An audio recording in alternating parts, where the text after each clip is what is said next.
आबकारी मामले में सीबीआई द्वारा अरविंद केजरीवाल की गिरफ्तारी को हाईकोर्ट में चुनौती दी गई। साथ में ये भी कहा कि जमानत दी जाए।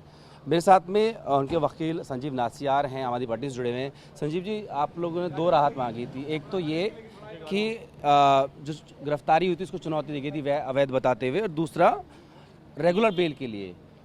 अब इस मामले में फौरी राहत तो नहीं मिली है। नहीं, देखिए, आज आर्गुमेंट क्योंकि बहुत करीब 4-4.5 घंटे आर्गुमेंट चली है। छुट्टी का दिन था, उसके बावजूद स्पेशल कोर्ट ने आज के लिए इसी मैटर के लिए रखा गया था। तो 4-4.5 घंटे की आर्गुमेंट के दौरान और 2 ऑर्डर रिजर्व हुए हैं। नंबर 1, जो हमने लीगल अरेस्ट को इलीगल अरेस्ट को चैलेंज किया है, उसके लिए ऑर्डर 4 या 5 दिन के अंदर उसमें ऑर्डर आएगा, और इंटरिम बेल पर भी ऑर्डर रिजर्व कर लिया गया है।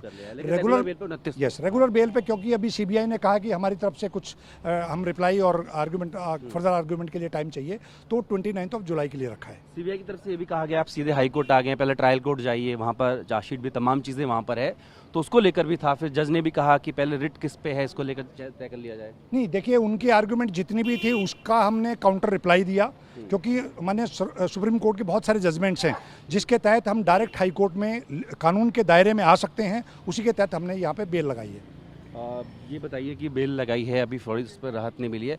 एक टर्मिनोलॉजी यूज़ की थी अभिषेक मनु सिंघवी ने, कहा कि इंश्योरेंस अरेस्ट, जिसको सीबीआई ने उस पर विरोध भी दर्ज कराया है। क्या कहना चाह रहे थे? नहीं, देखिए, ये बात तो तय है कि सीबीआई के पास अभी कोई ऐसे साक्ष्य नहीं थे।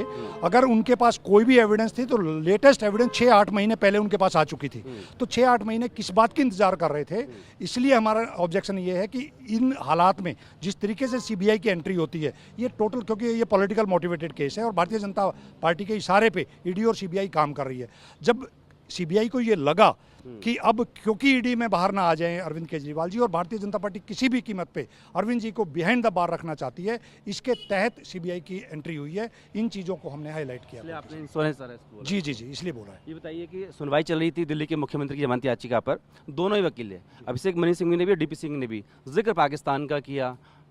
क्यों आया सर? नहीं, देखिए, आर्गुमेंट के दौरान जो हालात पूरे वर्ल्ड के अंदर, विशेष तौर पे पड़ोसी मुल्क में जो है, उनकी कहीं ना कहीं आर्गुमेंट के अंदर चर्चा स्वाभाविक तौर पे आई है, क्योंकि हमारे देश में इस तरह की परंपरा नहीं थी। हमारा बड़ा स्वस्थ लोकतंत्र है, बड़े कोर्ट्स इंडिपेंडेंटली काम करती हैं, लेकिन पिछले कुछ दिनों से, पिछले कुछ सालों से जिस तरीके से देश का माहौल है, इसलिए वो कंपेयर किया गया। चलिए, बहुत शुक्रिया। तो अरविंद केजरीवाल को 12 जुलाई को सुप्रीम कोर्ट से मनी लॉन्ड्रिंग के मामले में अंतरिम जमानत मिल गई, लेकिन क्योंकि अरविंद केजरीवाल के खिलाफ सीबीआई का मामला भी है, इसलिए वो फिलहाल उस मामले में न्यायिक हिरासत में है। और इसी उम्मीद के साथ में अरविंद केजरीवाल की तरफ से दिल्ली हाई कोर्ट में याचिका दाखिल की गई थी। इसमें उनको गिरफ्तारी को भी चुनौती दी गई थी, साथ ही साथ में इस मामले में रेगुलर बेल के लिए भी कहा गया था, मांग की गई थी। लेकिन इस मामले में यहाँ पर कोर्ट ने जो है उनकी गिरफ्तारी को चैलेंज करने वाला जो याचिका थी उस पर फैसला रिजर्व कर लिया है। साथ ही साथ जो अंतरिम राहत की मांग की गई थी उस पर ही फैसला रिजर्व हो गया। लेकिन जो नियमित जमानत की बात है उस पर कोर्ट 29 जुलाई को सुनवाई करेगी। अपनी वीडियो से निरंजन दास के साथ जितेंद्र भाटी, मैं भारतवर्ष, दिल्ली।